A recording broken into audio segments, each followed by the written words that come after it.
धन्यवाद जी शान जी। मैं मुझे बड़ा अच्छा लगा जो एक्सपीरियंस अभी हमने आपने शेयर किया है उसे सुन के, कि एक बहुत ही मजबूत टीम है जो समाज में जागरूकता के लिए काम कर रही है। जहाँ तक शिक्षा विभाग का सवाल है, तो शिक्षा विभाग में बहुत सारे जो गैप्स हैं वो आइडेंटिफाई करने का प्रयास किया है जेंडर और इक्विटी में, कि किस तरह से लड़कियों को क्या क्या इश्यूज हैं और हमें क्या काम करना चाहिए। एक स्टडी की गई और उस स्टडी से गैप्स जो निकाले गए हैं उसको लेके हम काम कर रहे हैं। और उसके साथ ही साथ आपको बता दूं कि एक कैंपेन चल रहा है इस समय, मिशन शक्ति, जिसमें कुल 24 विभाग जुड़ के काम कर रहे हैं। हो सकता है आप भी पार्ट हो, अगर ना हो तो अपने यहाँ पे जरूर इस ये कैंपेन को के बारे में सुनेंगे और कोई प्रोग्राम होगा तो जरूर जुड़े आप।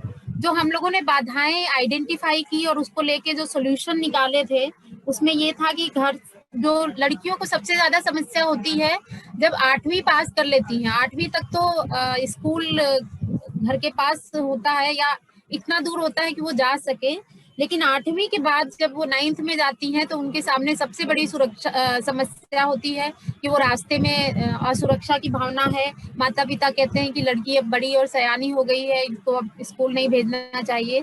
तो इस तरह के इश्यूज निकल के आते हैं। तो हम लोगों ने उसमें ये किया था, इसके सॉल्यूशन में एक वर्क प्लान बना के भेजा हुआ है कि ऐसी स्थिति में 8वीं तक बच्चियों को इतना सक्षम बना दें, इतना मजबूत बना दें कि आगे की पढ़ाई का नेगोशिएशन वो खुद कर सके। और वो उसके लिए स्कूलों में आत्मरक्षा प्रशिक्षण है, लाइफ स्किल प्रोग्राम है, मीना मंच है, इस तरह की गतिविधियां संचालित हैं, जिसके माध्यम से बच्चों के अंदर लीडरशिप क्वालिटी आती है, नेगोशिएशन स्किल्स आती हैं, और वो अपने न सिर्फ आगे की पढ़ाई को जारी करने के लिए बोलने में सक्षम होते हैं, बल्कि वो ये भी है कि वो नेगोशिएट करते हैं कि उनका बाल विवाह अगर हो रहा है तो उस पर भी वो आवाज उठाते हैं। अगर उनको उनका हक नहीं मिल रहा है तो उस पर भी आवाज उठा सकते हैं। ये तभी संभव होगा जब स्कूल में एक अच्छा हमारा जो इनिशिएटिव है वो अच्छे से रन कर रहा होगा। दूसरा, स्कूल के अंदर बहुत सारे इश्यूज हैं जो आइडेंटिफाई किए गए हैं। हम चाहेंगे कि आप लोग जब स्कूल में जाएं तो उनको जरूर देखें। बहुत से काम ऐसे हैं जो लड़का और लड़की में बांट दिए जाते हैं, कि लड़का है तो बाहर के भारी काम करेगा, लड़की है तो रंगोली बनाने का काम, कोई कोई फंक्शन है अगर स्कूल में तो सजाने का काम, गीत गाने का काम, डांस का काम, ये सब लड़कियां करेंगी। तो ये जो डिस्क्रिमिनेशन है ये स्कूल के अंदर ना होने पाए, उसके लिए भी गाइडलाइन जारी किया गया है कि स्कूल में एक तटस्थ नियम होना चाहिए, जेंडर तटस्थ नियम होना चाहिए और लागू हो वो।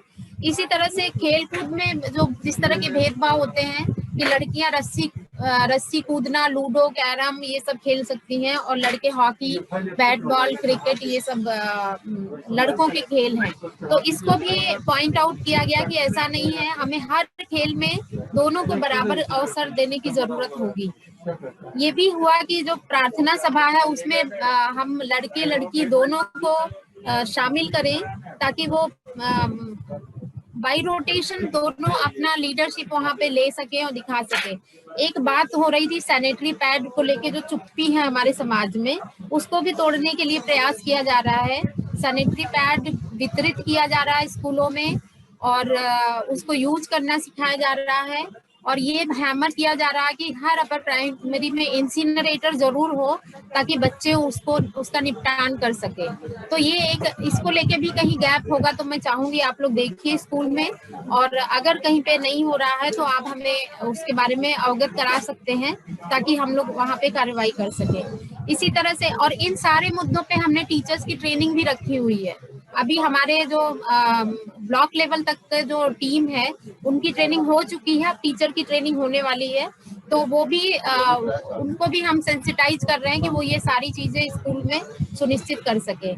और सैनिटरी पैड के यूज में एक समस्या जरूर फेस करते हैं हमारे टीचर, वो बताते भी हैं कि जहाँ पे फीमेल टीचर नहीं है, सिर्फ मेल टीचर है, वहां पे जब वो बच्चों से बात करते हैं तो बहुत से ऑब्जेक्शन रेज होते हैं। तो ये भी एक बड़ा इशू है जिसको लेके हम, आपके जो टीम है वो स्कूलों में काम कर सकती है, कि इस मुद्दे पे ऐसा क्यों है कि महिलाएं ही बात कर सकती हैं। पुरुष क्यों नहीं बात कर सकते। ये जो माइंडसेट है ये भी तोड़ने की जरूरत है। एक लड़कियों के लिए अलग से क्रियाशील शौचालय होना चाहिए, हर जगह ये मैंडेटरी है कि शौचालय अलग से होना चाहिए, लेकिन वो क्रियाशील है कि नहीं है ये देखने की जरूरत है। गाइडलाइन हमारी यही कहती है कि क्रियाशील शौचालय होना जरूरी है। एक और समस्या जो हम लोगों ने फेस किया है, बहुत जो दुर्गम स्थल हैं, जो बहुत दूर वाले जो इलाके हैं, वहाँ पे जो महिला शिक्षक की नियुक्ति अगर नहीं है तो बच्चे वहाँ पे प्रॉब्लम फेस करते हैं, उनके मुद्दों पे बात करने वाला कोई नहीं मिलता है। एक और चीज है कि जब उदाहरण दिए जाते हैं स्कूलों के अंदर, टीचर बहुत सारे एग्जाम्पल देते हैं, तो उस एग्जाम्पल में वो महिला रोल मॉडल भी प्रस्तुत करें। इसके लिए भी बहुत सारी गाइडलाइन जारी की गई है कि जो दीवार है वहाँ पे महिलाओं के चित्र लगाए जाए जिनकी बहुत खास उपलब्धियां रही हैं, और उनके कथाएं लिखी जाए वहाँ पे, ताकि बच्चे ये भी समझे कि महिलाएं भी ये सब काम कर सकती हैं और वो उनका माइंडसेट बदले। एक और चीज स्कूलों में आप लोग देखते होंगे, लड़के लड़कियों को अलग अलग लाइन में बिठाना, ये सेपरेशन अपने आप हो जाता है कि वो लड़कियां हैं तो इधर बैठेंगी, लड़के तो उनको हम मिक्स नहीं कर सकते हैं। इसको भी हम लोगों को तोड़ने की जरूरत है। हम एक लड़का एक लड़की ऐसे बिठा सकते हैं, बाई रोटेशन उनको बदल सकते हैं, तो ताकि वो बच्चे घुल मिल के काम कर सके।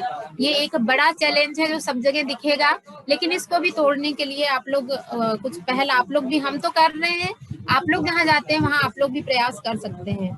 और जो जिस तरह का जो शारीरिक दंड और मानसिक भावनात्मक जो दृष्टिकोण में अंतर जो होता है, मतलब लड़के और लड़कियों से बातचीत करते हैं तो अलग अलग तरीके से डील करते हैं टीचर, तो वो भी एक, उसको भी देखने की जरूरत है कि अलग तरीके से जहाँ जरूरत है वहीं पे उनसे अलग तरीके से डील किया जाए। कक्षा में सक्रिय भागीदारी किसकी ज्यादा है? अगर लड़के ज्यादा एक्टिव हैं, बोल रहे हैं, और मैंने ये खुद देखा है, आप भी जाके अनुभव करिए, किसी स्कूल में बस जाके आप ये बोल दीजिए कि चिल्लाना है, और लड़कियां चिल्लाएंगी, अभी लड़कियों को जोर से चिल्लाना है, हम 1 2 3 बोलेंगे और लड़कियां इतनी जोर चिल्लाएं कि छत हमारी फट जाए, और लड़के भी चिल्लाएं, तो इन दोनों में बहुत फर्क होगा। लड़के तो बहुत तेज चिल्लाते हैं, लेकिन लड़कियों के मुंह से आवाज नहीं निकलती है। तो ये क्यों ऐसा है कि लड़कियां बोल नहीं सकती हैं? वो उनको मौका मिलता है तब भी वो चुप रहती हैं। कहीं ना कहीं उनका जो सोसाइटी में जिस तरह का उनको जो अवसर मिल रहे हैं, उसमें कहीं ना कहीं कोई खोट जरूर है जो लड़कियों को उनके हक से वंचित कर रही है, और लड़की एक स्वतंत्र रूप से जो उसका विकास होना चाहिए वो पॉसिबल नहीं हो पा रहा है। इसी तरह पाठ्य पुस्तकों में कुछ ये था कि पाठ्य पुस्तक के अंदर अगर कोई लैंगिक भेदभाव की बातचीत हो तो वो भी हमें दूर करना चाहिए। उस पे काम भी हो रहा है, बहुत सारे गैप आइडेंटिफाई किए गए हैं और वो गैप को दूर करने का प्रयास किया जा रहा है।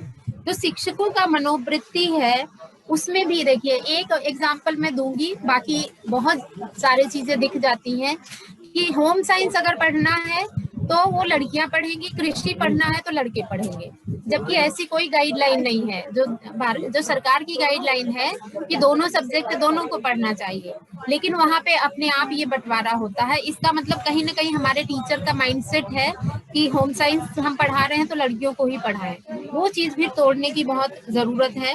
दूसरा, ये सोचते हैं कि जो एक लड़का और लड़की में भेद को लेके बहुत सारी चीजें, चूंकि ये शिक्षक हमारे इसी समाज से आते हैं तो उनके अंदर भी बहुत स्टीरियोटाइप्स है कि लड़का जन्म से बहादुर पैदा होता है और लड़के बहादुर होते हैं, लड़कियां डरपोक होती हैं, लड़कियां शर्मीली होती हैं।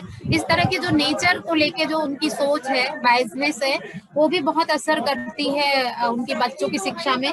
तो उस पे भी हमें टीचर का माइंडसेट कैसे बदलेगा, वो कैसे लड़का लड़की को एक जैसा ट्रीट करे, ये भी एक हमारे लिए चुनौती है जिसको हमें काम करने की जरूरत है।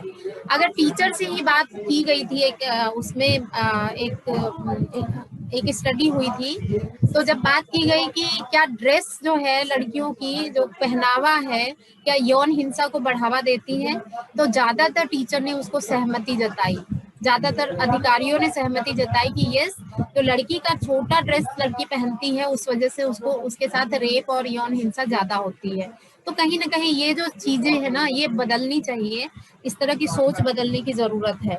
और शिक्षा को लोग बुनियादी अधिकार से नहीं जोड़ते हैं, बल्कि आवश्यकता से जोड़ते हैं।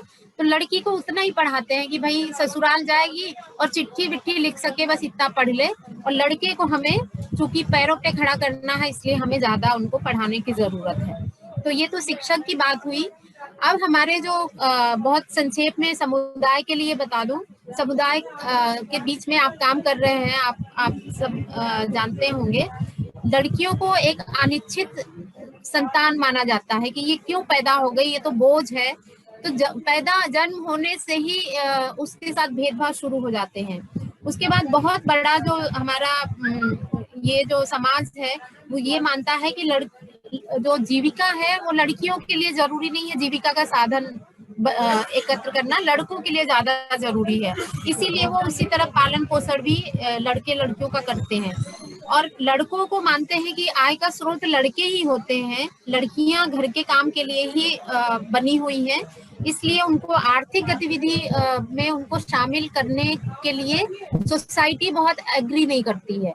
और ये भी बहुत जिम्मेदार है उनके साथ जो भेदभाव होता है उसके लिए। समुदाय का ये भी मानना है